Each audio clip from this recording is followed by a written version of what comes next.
They were a wall of steel in a valley of death. Outnumbered 50-1, with their backs to a river, these British tank crews were about to prove that some things could stop a human wave. This is the story of the Battle of the Imjin River, April 1951, a story often overshadowed in the history of the Korean War, where a handful of British infantry battalions and a squadron of the 8th King's Royal Irish Hussars, equipped with the new Centurion tank, stood against an entire Chinese army. This is the last charge of the Centurions. Not a charge of movement, but a charge of defiance, holding a crumbling line against an unstoppable tide. Welcome to Top Tier TV. Today, we are traveling to the bitter hills of Korea, to a battle that pitted the very latest in British armored technology against the most ancient of military tactics, the human wave. This is a story of technological superiority, but more importantly, it's a story of almost unimaginable courage and resilience in the face of overwhelming odds. By the spring of 1951, the Korean War had become a brutal stalemate. After the shock Chinese intervention, United Nations forces had been pushed back down the peninsula, only to stabilize the line and begin pushing north once more. The war had become a bloody tug of war. It was into this cauldron that a new weapon was introduced, the British Centurion tank. When it first arrived, many American commanders were skeptical. They saw tanks as vulnerable to massed infantry attacks and believed the hilly terrain of Korea was unsuitable for them. The Centurion, however, was different. It wasn't a fast, light cruiser tank. It was a heavily armored main battle tank, designed to survive hits and deliver accurate, powerful firepower. Its 20-pounder main gun was one of the most effective tank guns in the world.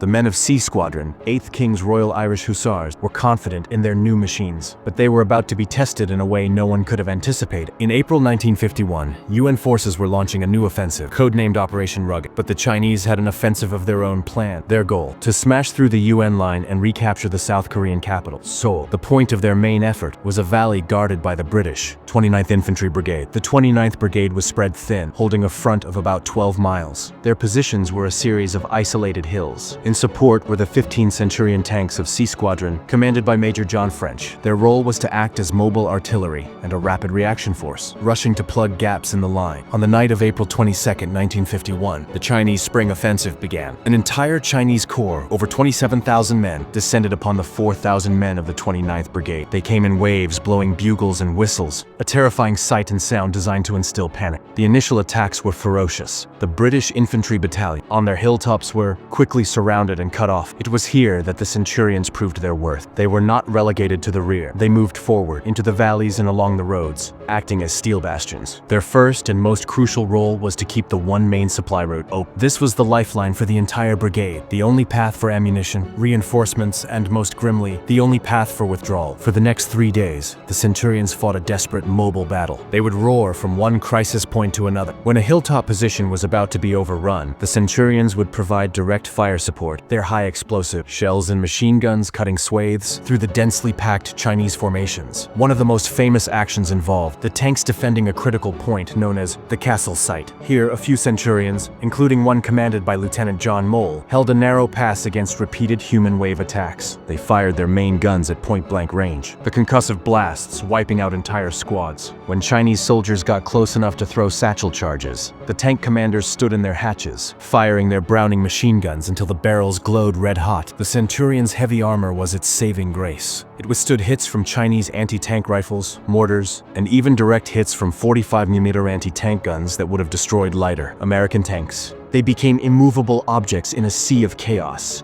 But even steel has its limits. Tanks were damaged, crews were wounded. The constant strain of combat, the lack of sleep, and the ever-present threat of being overrun took a heavy toll. Despite their heroic efforts, the situation was becoming untenable. The Gloucestershire Regiment, the glorious Gloucesters, were completely surrounded on Hill 235. Running out of ammunition and water, the order was finally given for the entire brigade to withdraw. The Centurions' final act was their most vital. They formed the rearguard for the retreating infantry. They sat astride the road, their engines rumbling, their guns silent for a moment as their comrades passed through. Then, as the Chinese pursuit began, they opened fire one last time, covering the withdrawal with a final thunderous barrage. When the battle was over, the 29th Brigade had suffered over 1,000 casualties. The Gloucesters were almost completely captured or killed, but their sacrifice and the steel resolve of the Centurion crews had blunted the main Chinese offensive. They had bought precious time for the main UN line to stabilize south of the Imjin. Seoul was saved. The Centurion tank had proven itself in the most demanding conditions imaginable. It had shown that a well-designed tank, in the hands of a determined crew, could be the deciding factor in an infantry battle. The last charge of the Centurions wasn't a gallant dash across open ground. It was a stubborn, grinding, and brutal stand. It was a charge that never moved, a charge that held its ground until the very last possible moment. The Battle of the Imjin River is a masterclass in defensive warfare and a testament to the power of combined arms. But it forces us to ask a difficult question. Was the sacrifice of the 29th Brigade,